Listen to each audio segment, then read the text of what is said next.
दादा 8 अप्रैल को मुख्यमंत्री आवास घेराव झारखंड स्टेट स्टूडेंट यूनियन द्वारा रखा गया है, उसमें आपका क्या भूमिका होने वाला है?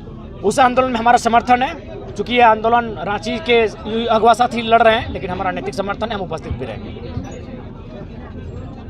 रघुनाथ महतो के शहादत स्थल पर आए हैं, क्या कुछ कहना चाहेंगे? देखिए, रघुनाथ महतो जिस लड़ाई को लड़े थे 1765 के आसपास की घटना है, जब भारत देश में अंग्रेजों की ईस्ट इंडिया कंपनी ने बैटल ऑफ प्लासी बंगाल और बैटल ऑफ बक्सर के माध्यम से बिहार के क्षेत्रों में अपना आधिपत्य जमाना प्रारंभ किया था।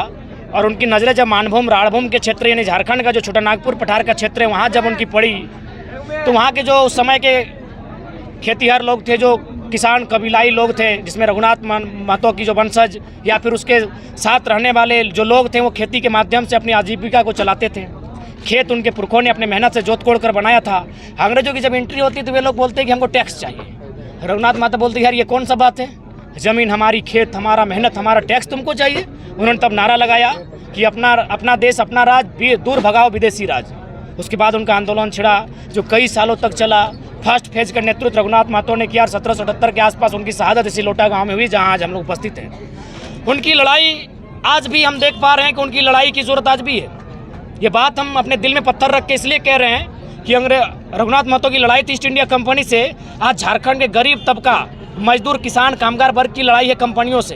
भले कंपनियां वादा करती है विकास का, हम भी मानते हैं 1% विकास उन्होंने किया है, लेकिन 90% विकास उन्होंने विधायक का, मंत्री का, पुलिस के बड़ी अधिकारियों का, प्रशासन के बड़ी अधिकारियों का, बड़े बड़े गुंडे दबंगों का किया है। किसी भी कंपनी को उठाइए, आज टाटा का बहुत बड़ा नाम है, ठीक है, अच्छी बात है। जो टाटा के सुप्रीमो, हम उनका सम्मान करते हैं, जो भी है, रतन टाटा जो भी हैं, लेकिन जो उनके धरातल पर जो लोग उनके काम करते हैं, सीएमडी जो जीएम होते हैं, कंपनी के जो मैनेजिंग डायरेक्टर होते हैं, जो सुपरवाइजर होते हैं, उनके करतूतों को जाके देखिए किस प्रकार गलत तरीके से जमशेदपुर में, सरायकेला में, रामगढ़ में ज़मीनों का अधिग्रहण किया जा रहा है। ज़मीनें हमारी है, नौकरी यूपी बिहार वालों को बटा जा रहा है। 250 दिन से एक लड़का उमेश टिड़वा धरने पर बैठा है, ज़मीन उसकी जा रही है, कोयला कोड़ा जा रहा है टाटा के द्वारा वहाँ, लेकिन उसको क्या मिला है? मुआवजा मिला है, ना नौकरी मिली है।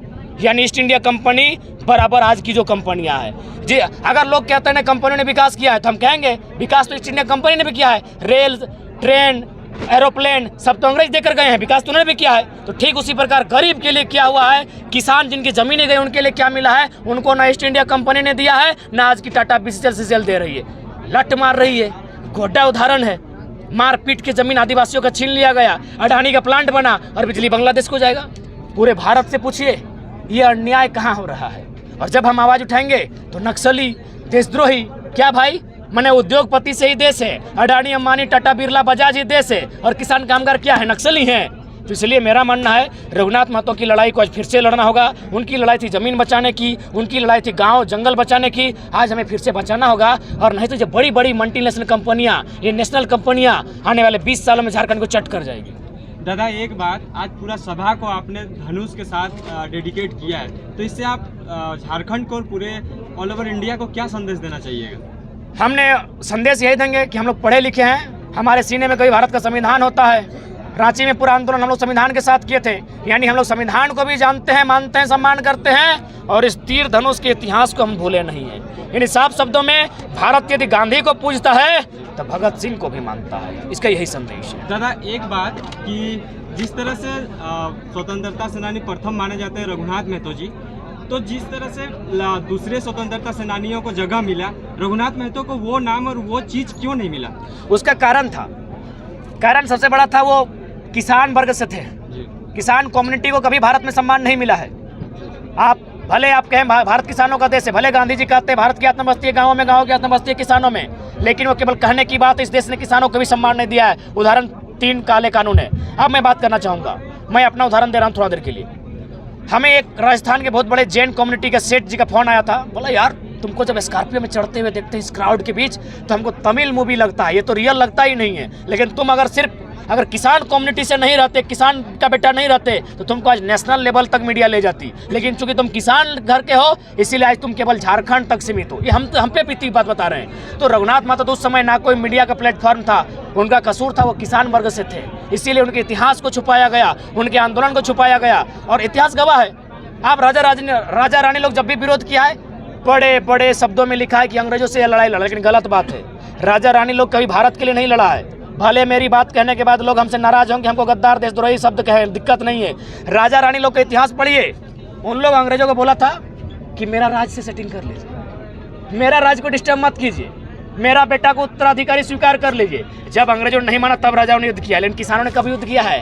किसानों ने सरदार वल्लभ भाई पटेल को सरदार और गांधी को गांधी, महात्मा गांधी चैंपियन बनाया है।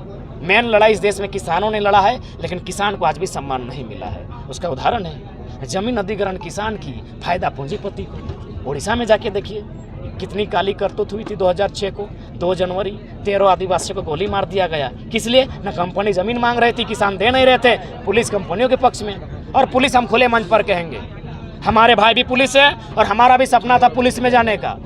आज भी हमारे गाँव के लड़के लोग पुलिस को ज्वाइन करते हैं, लेकिन पुलिस का निर्माण हुआ है आदि मैंने अंग्रेजों के टाइम में ईस्ट इंडिया कंपनी को बचाने के लिए। आज वो BCCL, CCL, CMD, GM जो मैनेजिंग डायरेक्टर है, जो कंपनी के लोग हैं, जो बड़े उद्योगपति हैं, उनको बचा रही है। किसानों के लिए आज तक खड़ी नहीं हुई। दादा, ये सरकार की 60-40 नीति के बारे में क्या कहना चाहिए? बेकार की नीति है।